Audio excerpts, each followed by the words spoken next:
Viewers কেমন আছেন? আশা করি ভালো আছেন। এগুলো সৌদি খেজুরের বীজ, শুক্কারি বীজ এগুলো। এগুলা ৭২ থেকে ৯৬ ঘন্টা পানিতে ভিজিয়ে রাখা হয়েছিল।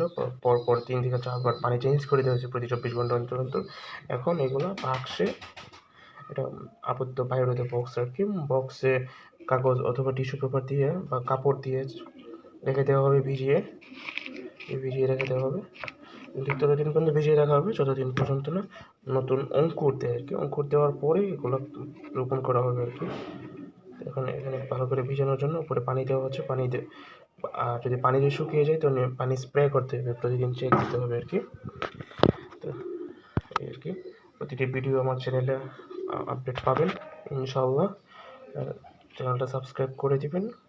সৌদি খেজুরের যত্ন পরিচর্যা যে কোনো প্রয়োজনে যোগাযোগ করবেন, অথবা বীজের চারা পেতে বা শাখার চারা পেতে যোগাযোগ করবেন ইনশাআল্লাহ। ভালো থাকবেন। আসসালামু আলাইকুম ওয়া রাহমাতুল্লাহি ওয়া বারাকাতুহু।